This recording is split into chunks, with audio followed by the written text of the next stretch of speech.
किन्हीं ने आज हमसे एक मैसेज किए थे और वो पूछे हैं कि घर में हम मंदिर बनाते हैं तो हमें घर के मंदिर में किन देवी देवताओं की मूर्तियां नहीं रखनी चाहिए, घर के भीतर कौन कौन से देवी देवता का पूजा नहीं करना चाहिए। देखिए, बड़ा सुंदर बात है कि संसार इस चीज को पूछती है कि किसकी पूजा करनी चाहिए, परंतु किन्होंने ने पूछा कि हमें नहीं करनी चाहिए।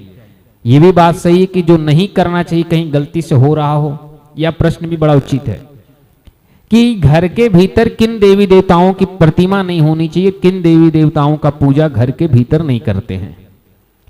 देखिए, जब घर में आप मंदिर बनाएं और घर में प्रतिमा सजाएं, घर में पूजा पाठ करें, तो सबसे पहला एक बात याद रखिएगा कि मंत्र और नाम किसी भी देवी देवता का जप सकते हैं, इसमें कोई रोक टोक नहीं है। आप यमदेव की भी पूजा कर रहे हैं लेकिन प्रतिमा ने नाम से कोई दिक्कत नहीं है। घर के भीतर 9 ग्रहों की भी पूजा होती है।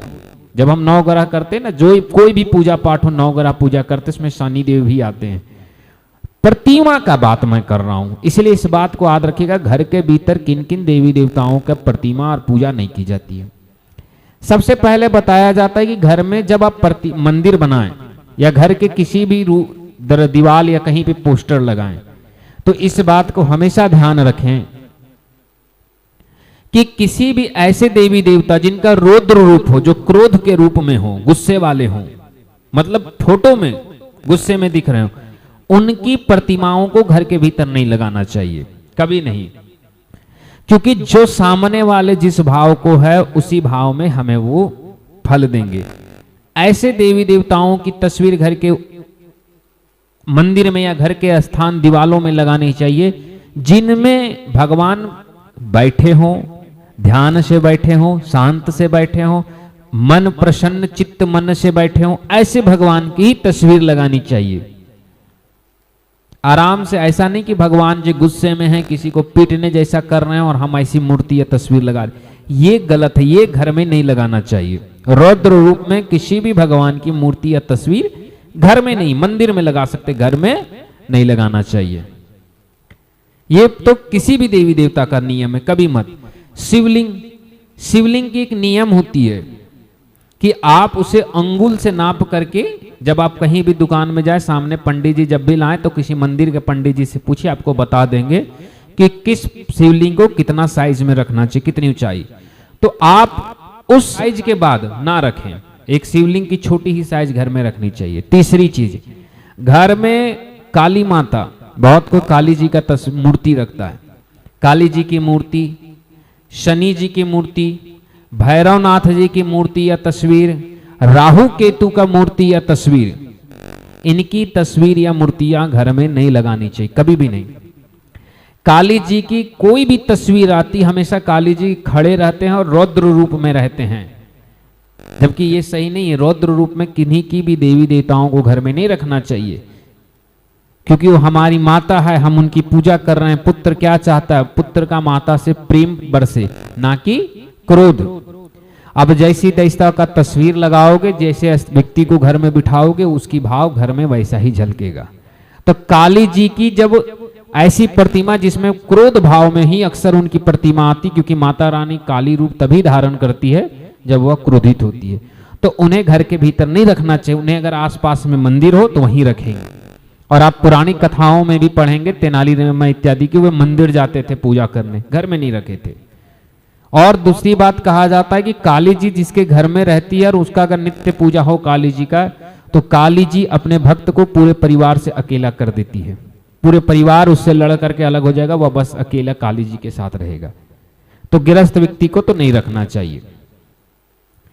दूसरा, काल भैरव, काल भैरव का भी तस्वीर नहीं रखना चाहिए, क्योंकि भगवान शंकर के स्वरूप जो काल भैरव है, यह सदैव रौद्र रूप में रहते हैं, ये भी क्रोधी स्वभाव के हैं, इन्हें भी नहीं रखना चाहिए। तीसरा, राहु और केतु। राहु केतु भले ही कुछ हो, पर यह है पूर्णतः असुर। तो जो पूर्ण असुर हो उसे तो पूजा का स्थान में दिया ही नहीं जाता। असुरों का कार्य घर के भीतर नहीं है। घर के बाहर राहु केतु रख सकते, घर के भीतर राहु केतु नहीं रखाता है। राहु केतु तो मंदिर में भी नहीं रखा जाता बहुत जगह पे। परंतु अगर नवग्रह का प्रतिमा रखा जाए तो घर के भीतर में राहु केतु की स्थापना नहीं होती है। यह बड़ा ही दोषपूर्ण बताया गया, राहु केतु को घर से हमेशा दूर रखे। तो राहु केतु की तो पूजा कभी ना करें।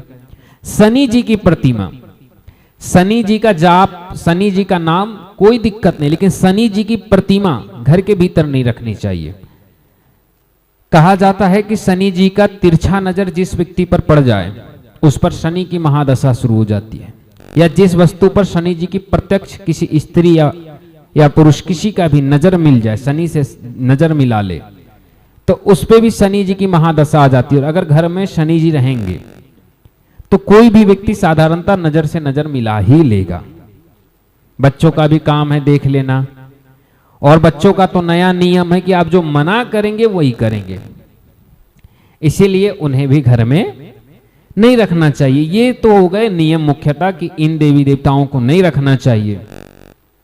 इसीलिए घर के मंदिर में किनकी प्रतिमा ना रखें? काली जी की, काल भैरव, राहु केतु, शनि जी, और यमराज की भी प्रतिमा ना रखे। मैं ये बोलना भूल गया, बहुत कोई यमराज की प्रतिमा रखना चाहे तो मैं बता दूं यमराज की तो वैसे कोई रखता नहीं, फिर भी इसे जोड़ लीजिए कि यमराज को भी आवाहन कोई नहीं करता है।